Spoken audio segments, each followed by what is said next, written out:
सत्या भीमस्थली को नमन, नमन हमारे पुरखे पूर्वजों को। साथियों, ये भाई मुझे कुछ बोलने से रोक नहीं रहे थे, सूचना देने का बोल रहे थे, इसलिए बोल दूँ। कोई समझ रहे होंगे कि यार कुछ ज्यादा उल्टा सीधा बोल मत देना करके बोल रहे होंगे। यहाँ पर प्रशासन के लोग मौजूद है, पुलिस प्रशासन है, उनसे निवेदन है कि खरगोन के साथियों ने तय किया है कि 5:30 बजे वो कलेक्टर साहब से यहाँ रूबरू बात करेंगे और उनसे सवाल जवाब करेंगे। तो आप प्रशासन से निवेदन है कि कलेक्टर साहब तक ये सूचना हमारी पहुंचा दीजिएगा। अब मैं अपनी बात शुरू करूंगा। आज हम लोग चमेली बाई के न्याय के लिए आए हैं। सबसे पहले तो आबकारी विभाग और पुलिस प्रशासन ये बताए कि महुए का पेड़ किसका है? हम आदिवासियों का। महुए पेड़ पे जो फूल लगते हैं वो किसके हैं? हम आदिवासियों के। उस फल से दारू बनाता कौन? हम आदिवासी। उसको पीता कौन? हम आदिवासी। तुम्हारा आबकारी विभाग का क्या काम है हमारे क्षेत्र में?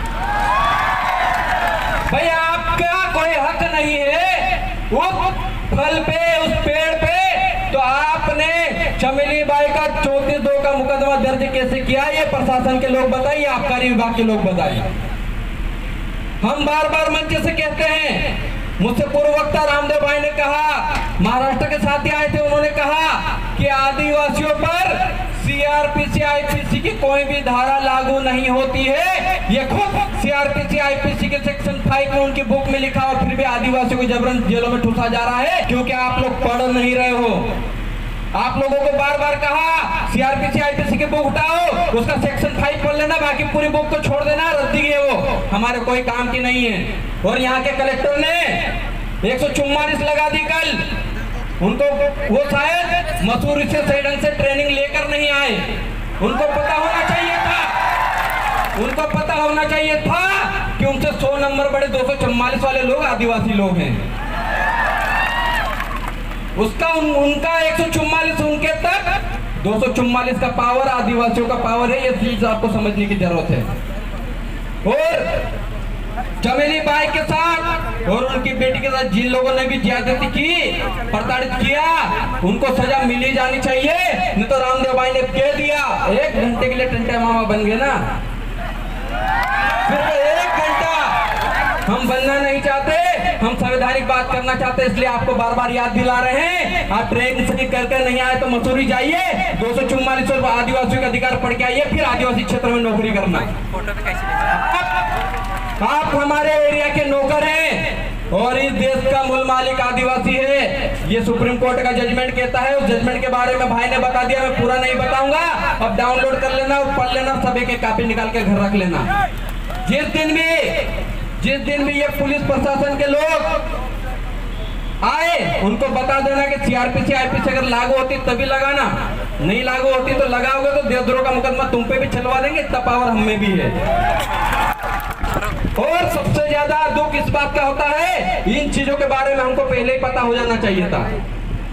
लेकिन हमारे समाज से जो नेता बने, चाहे वो कांग्रेस के हो चाहे बीजेपी के हो, उन्होंने कभी नहीं कहा कि तुम संविधान पढ़ो। उन्होंने बोला बस तुम तो वोट दो और घर जाओ, बैठ जाओ, बाकी कुछ नहीं कहा। अगर संविधान पढ़ा देते ना तो आज पुलिस वाले हमारे घर नहीं घुसते, हमारे गांव में नहीं घुसते।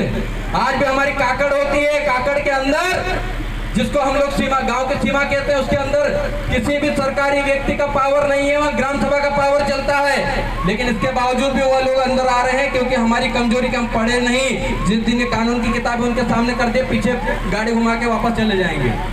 तो ये चीजें पढ़ना शुरू कीजिए। और अभी मैं बैठा था और यहाँ पर मुझे वन विभाग वाले साथी द्वारा प्रताड़ित किए गए कुछ लोग आए थे। उनसे कहना चाहता हूँ कि जो जंगल है वो जंगल के मालिक आदिवासी हैं। आपका वन अधिकार अधिनियम 2006 में पैदा हुआ और आदिवासी सबसे पहले धरती का मूल बीज है, उसको उसकी जमीन से निकालने का काम मत करो।